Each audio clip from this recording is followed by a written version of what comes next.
দেখো বন্ধুরা, আজকে বানিয়ে নিচ্ছি লাল লাল ঝাল ঝাল চিলি পনির। এই জন্য পনিরগুলোকে দেখো আমি ভিজে রেখে দিয়েছি।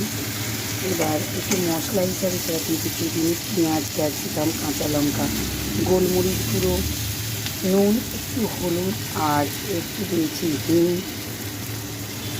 টমেটো সস আর ঠিক জল দেওয়ার আগে আগে দেবো একটু চিলি সস। এবারে পনিরগুলো এতে আমি দিয়ে দিলাম ভিজে রাখা। এবার এটাকে আমি দিয়ে বেশ কিছুক্ষণ নাড়াচাড়া করে কষিয়ে যাব।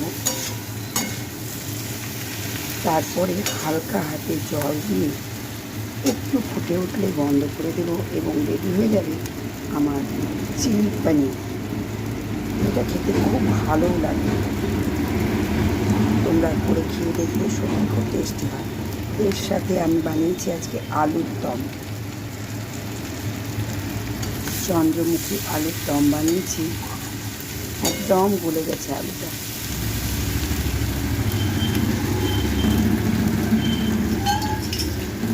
জাস্ট এতে সামান্য একটু হাত দিয়ে জল দিয়ে দেবো, ততক্ষণ অব্দি কষিয়ে যাবো যতক্ষণ না অব্দি একটু তেল ছেড়ে আসে। তেল ছেড়ে আসলে সামান্য একটু জল দিয়ে বন্ধ করে দেবো। কালারটা যখন একটু লাল লাল হয়ে আসবে, তাহলে আবার দেখা হচ্ছে দুপুরবেলায়। দুপুরের মেনু নিয়ে তোমাদের সঙ্গে আবার আসছি। টাটা বন্ধুরা।